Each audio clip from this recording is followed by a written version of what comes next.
আমার পাশে যে গাছটি দেখতে পাচ্ছেন, এই গাছটির নাম জার্মানি লতা। অনেকে একে রিফিউজি লতা বলে থাকে। এই গাছের বেশ কিছু ভেষজ গুণাগুণ রয়েছে। তার মধ্যে অন্যতম, আপনার যদি কোথাও কেটে যায় তাহলে এই গাছের পাতা পিষে ক্ষতস্থানে ধরলে খুব দ্রুতই রক্ত পড়া বন্ধ হবে। এছাড়াও এই গাছের পাতার রস কাশি এবং জ্বর নিরাময়ের জন্য ব্যবহার হয়ে থাকে। মজার বিষয়টি হলো, এই গাছের ইংরেজি নাম Miles a minute. Miles a minute এই নামকরণের কারণ হলো, এই গাছটি যেন প্রতি মুহূর্তে মাইলের পর মাইল বেড়ে ওঠে।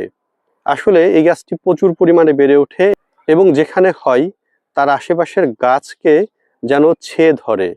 দেখুন আমার পাশে একটি খেজুর গাছ, দেখে মনে হচ্ছে এটা একটা ফুলের পাহাড়। আমাদের শৈশবে আমরা এই ফুলগুলো ছিঁড়ে এগুলোকে ফুলকপি হিসেবে খেলতাম।